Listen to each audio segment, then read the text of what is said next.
Following the Canadian train ride, I produced a sequel in 1995, the Trans-American Train Ride. It began on the Broadway Limited at New York's Pennsylvania Station.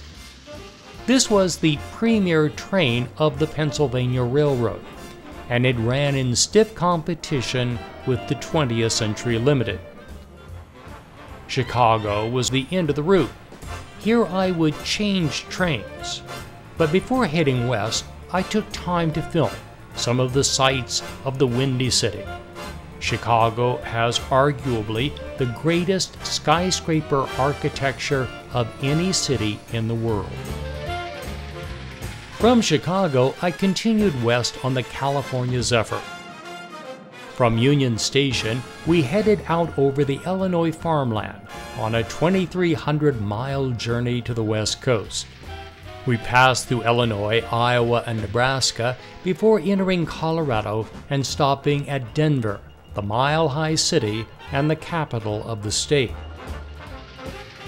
From Denver, the California Zephyr begins its long climb up the Front Range of the Colorado Rockies.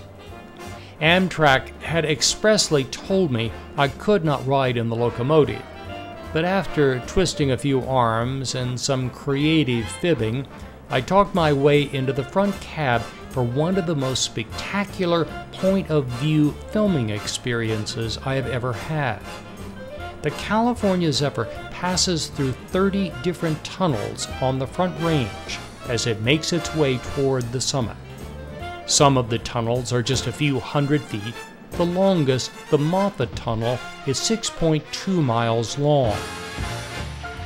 On the other side of the Continental Divide, we hug the Colorado River, heading into Utah, where I stopped to visit Arches National Park.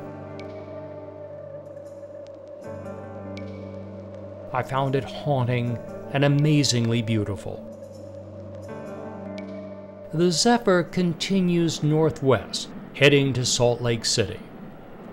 Founded by Brigham Young, Mormon Church, the Mormon Temple dominates the skyline. And 17 miles to the west is the namesake attraction of the region, the Great Salt Lake, the second saltiest body of water in the world. In Salt Lake City, I left the California Zephyr and boarded the Desert Wind. I got off to film at Bryce Canyon. I had filmed this in 1978 for the National Parks film, and then again in 1995 for the Great American Train Ride.